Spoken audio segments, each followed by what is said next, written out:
Hi there, Living Light family.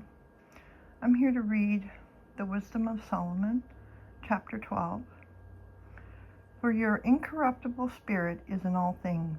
Why, indeed, you convict little by little those who fall from the right way, and putting them in remembrance by the things wherein they sin, you admonish them, that escaping from their wickedness, they may believe in you, O Lord.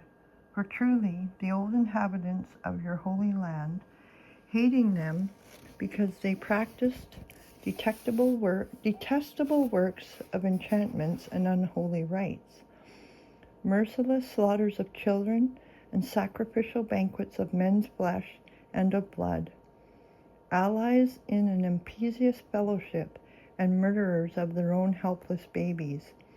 It was your counsel to destroy them by the hands of our fathers, that the land which in your sight is most precious of all might receive a worthy colony of God's servants. Nevertheless, you even spared these men, and you sent hornets as forerunners of your army, to cause them to perish little by little. Not that you were unable to subdue the ungodly under the hand of the righteous in battle, or by terrible beasts, or by a stern word to make away with them at once.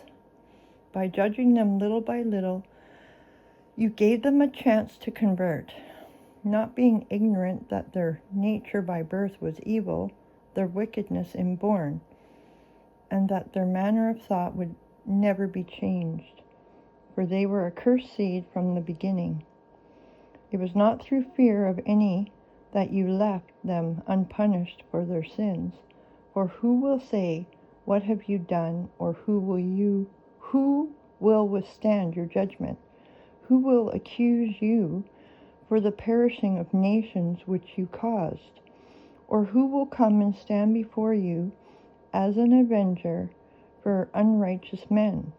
For there is not any God beside you that cares for all, that you might show that you did not judge unrighteously. No king or prince will be able to look you in the face for those whom you have punished, but being righteous, you rule all things righteously, deeming it a thing alien from your power to condemn one that does not deserve to be punished. For your strength is the beginning of righteousness, and your sovereignty over all makes you to forbear all. For when men do not believe that you are perfect in power, you show your strength, and in dealing with those who think this, you confuse their boldness. But you, being sovereign over strength, judge in gentleness and govern us with great forbearance. For the power is yours whenever you desire it. But you taught your people by such works as these, how the righteous must be a lover of men. You made your sons to have good hope, because you give conversion when men have sinned. For if on those who were enemies of your servants, and due to death, you took vengeance with so great deliberation and indulgence, giving them times and opportunities when they might escape from their wickedness, with how much greater carefulness you judged your sons, to whose fathers you gave oaths and covenants of good promises. Therefore, while you discipline us, you scourge our enemies 10,000 times more, to the intent that they may ponder your goodness when we judge, and when we are judged may look for mercy. Why also the unrighteous that lived in folly of life, you tormented through their own abominations? For truly they went very far astray in the ways of error, taking as God those animals which even among their enemies were held in dishonor, deceived like foolish babies. Therefore, as to unreasoning children, you sent your judgment to mock them.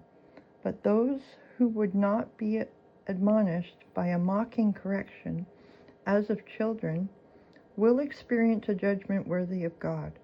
For though the sufferings they were indignant of, being punished in these creatures, which they supposed to be gods, they saw and recognized as a true God him whom they refused to know. Therefore the result of condemnation also came on them. So I'm just going to keep this short. Thank you for being here.